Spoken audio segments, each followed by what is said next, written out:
नमस्कार आपण मानकु ओम दीपा ओडिया किचन को स्वागत। आज मु ओडिया ऑथेंटिक पोई चिंगुड़ी घांट एही रेसिपीटी नेकी आसीची।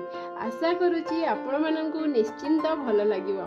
आसंतु देखिबा पोई चिंगुड़ी घांट पई आवश्यक सामग्री। मुठी 200 ग्राम चिंगुड़ी नै जाईची, एटी पोई 3 खंड नै जाईची, कखारु नै जाईची, गोटे बैगण नै जाईची, आलू गोटे नै जाईची।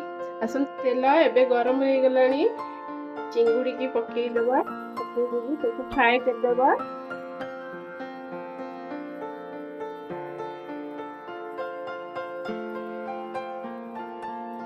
चिंगुड़ी की फ्राई हवा भितरे एबे हमें मसला प्रस्तुत करनबा।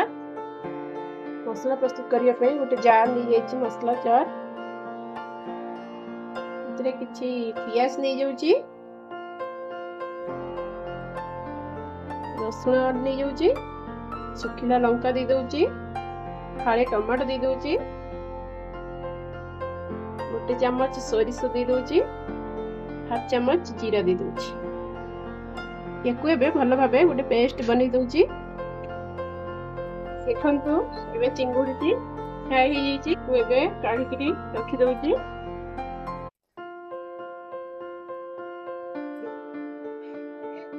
तापरे मु सोरिष तेल टिके दे दूची। टिके रखिथिबा आलू कखारु को फास्ट भाजी दबा।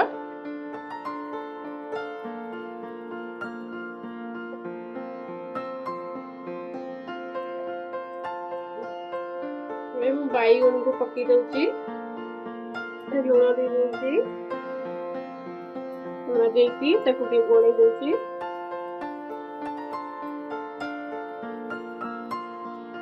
देखंतु एबे मु सब परिवा को फ्राई कर लेची। ताकू एबे गोटे प्लेट को काढी के रखि दउची।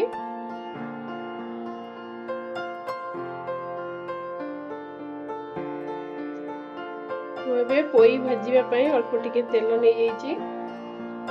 एबे सेतरे पोई की पकई दउची।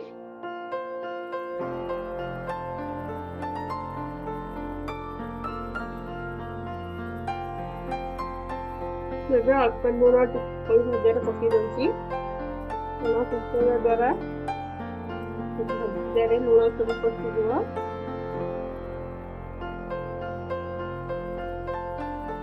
ମୁଁ ଏବେ ପୋଇ ସହିତ ପୋଇ ଶାଗକୁ ମଧ୍ୟ ଭାଜି ନେଇଛି।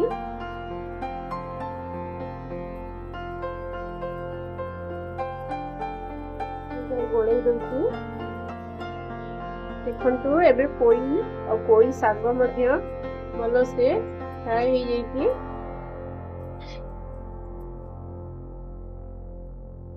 एबे एथिरु पानी ମଧ୍ୟ ଆଉ बाहरुनी। एबे अल्प तेल पकई दउची मसला कसिया पई।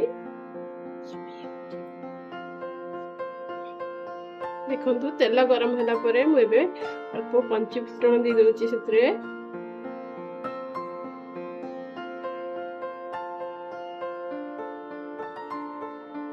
फुटी गला परे देखंतु जो बेसर मसला पेस्ट करके रखिथिली ताकू एबे ऐड कर दउची।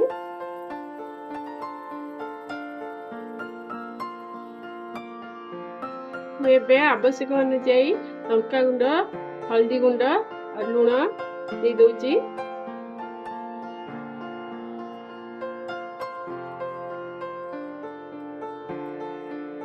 मसला को एबे अल्प समय फ्राई करनबा। मसला फ्राई होला परे मेथी सब तक परिवा को दे दउची। भाजी की रखिया परिवा को सब ऐड कर देली।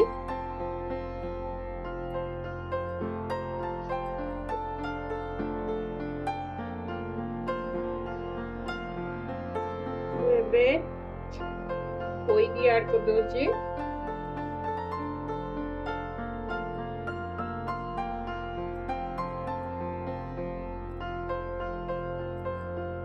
एही देगी गोळै दउची देबू।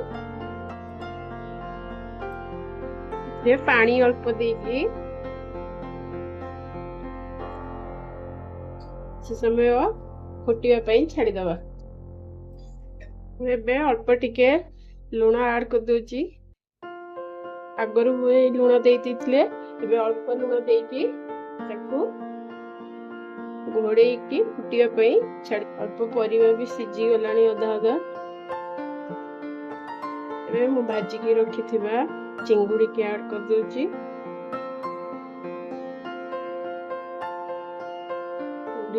गोड़े दूची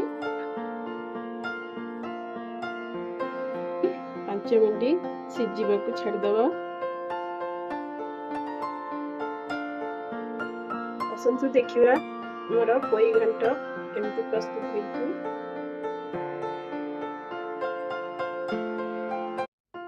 भल से सब सीझी जाइए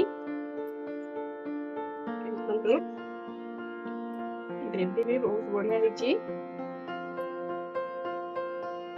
फाइनल हमर पोई घंट रेसिपी रेडी हो जाइए आसतु बाउल को भरनवा